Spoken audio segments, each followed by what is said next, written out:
जय श्री राधे। सफला एकादशी की हार्दिक शुभकामनाएं। सनातन धर्म में एकादशी व्रत का विशेष महत्व है। इस दिन भगवान विष्णु और माँ लक्ष्मी की पूजा अर्चना का विधान है। साथ ही सभी पापों से मुक्ति पाने के लिए इस व्रत को किया जाता है।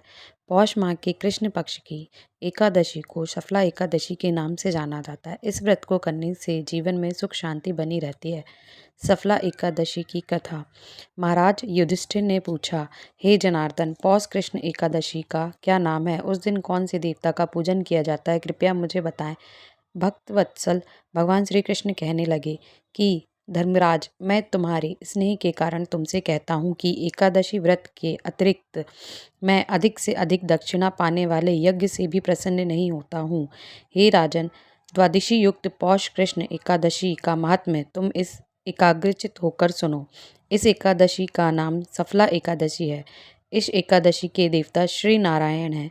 विधि पूर्वक इस व्रत को करना चाहिए। जिस प्रकार नागों में शेष नाग, पक्षियों में गरुण, सब ग्रहों में चंद्रमा, यज्ञों में अश्वमेघ और देवताओं में भगवान विष्णु श्रेष्ठ हैं, उसी तरह सब व्रतों में एकादशी व्रत श्रेष्ठ है। जो मनुष्य सदैव एकादशी व्रत करते हैं वे मुझे परम प्रिय हैं। अब इस व्रत की विधि कहता हूँ। मेरी पूजा के लिए ऋतुफल, नारियल, नींबू, नैवेद्य आदि 16 वस्तुओं का संग्रह करें। इस सामग्री से मेरी पूजा करने के बाद रात्रि में जागरण करें। इस एकादशी के व्रत के समान यज्ञ, तीर्थ, दान, तप तथा और कोई दूसरा व्रत नहीं है। इसकी कथा इस प्रकार है। चंपावती नगरी में एक महिष्मान नाम का राजा राज्य करता था। उसके 4 पुत्र थे। उन सब में लुम्पक नाम वाला बड़ा राजपुत्र महापापी था।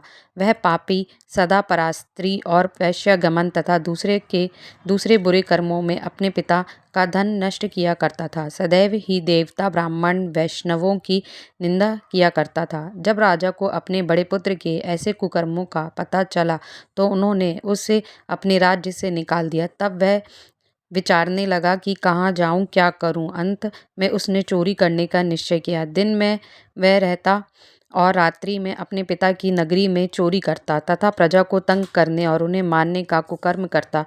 कुछ समय पश्चात सारी नगरी भयभीत हो गई। वह वन में रहकर पशु आदि को मारकर खाने लगा। नागरिक और राज्य के कर्मचारी उसे पकड़ लेते किंतु राजा के भय से छोड़ देते। वन के एक अति प्राचीन विशाल पीपल का वृक्ष था। लोग उसकी भगवान के समान पूजा करते थे। उसी वृक्ष के नीचे वह महापापी लुम्पक रहा करता था। इस वन को लोग देवताओं की क्रीड़ा स्थली मानते थे। कुछ समय पश्चात पौष कृष्ण पक्ष की द्वादशी के दिन वह वस्त्रहीन होने के कारण शीत के चलते सारी रात्रि सो नहीं सका। उसके हाथ पैर अकड़ गए। सूर्योदय होते होते वह मूर्छित हो गया। दूसरे दिन एकादशी का मध्याह्न के समय सूर्य की गर्मी पाकर उसकी मूर्छा दूर हुई। गिरता पड़ता वह भोजन की तलाश में निकला। पशुओं को मारने में वह समर्थ नहीं था, अतः पेड़ों के नीचे गिरे हुए फल उठाकर वापस उसी पीपल वृक्ष के नीचे आ गया। उस समय तक भगवान सूर्य अस्त हो चुके थे। वृक्ष के नीचे फल रखकर कहने लगा, हे भगवान, अब आपके ही अर्पण है ये फल, आप ही तृप्त हो जाइए। उस रात्रि को दुख के कारण रात्रि को भी नींद नहीं आई। उसके इस उपवास और जागरण से भगवान अत्यंत प्रसन्न हो गए और उसके सारे पाप नष्ट हो गए। दूसरे दिन प्रायः एक अति सुंदर घोड़ा अनेक सुंदर वस्तुओं से सजा हुआ उसके सामने आकर खड़ा हो गया। उसी समय आकाशवाणी हुई कि हे राजपुत्र, श्री नारायण की कृपा से तेरे सारे पाप नष्ट हो गए हैं। अब तू अपने पिता के पास जाकर राज्य प्राप्त कर। ऐसी वाणी सुनकर वह अत्यंत प्रसन्न हुआ और दिव्य वस्त्र धारण करके आपकी जय हो कहकर अपने पिता के पास गया। उसके पिता ने प्रसन्न होकर उसे समस्त राज्य का भार सौंप दिया और वन का रास्ता लिया। अब लुम्पक शास्त्रानुसार राज्य करने लगा। उसके स्त्री, पुत्र आदि सारा कुटुंब भगवान नारायण का परम भक्त हो गया। वृद्ध होने पर भी वह अपने पुत्रों को राज्य भार सौंप कर वन में तपस्या करने चला गया और अंत समय में वैकुंठ को प्राप्त हुआ। अतः जो मनुष्य इस परम पवित्र सफला एकादशी का व्रत करता है उसे अंत में मुक्ति मिलती है। इस एकादशी के महात्म्य को पढ़ने से अथवा श्रवण करने से मनुष्य को अश्वमेध यज्ञ का फल मिलता है। जय जय श्री राधे। जय जय श्री हरि विष्णु।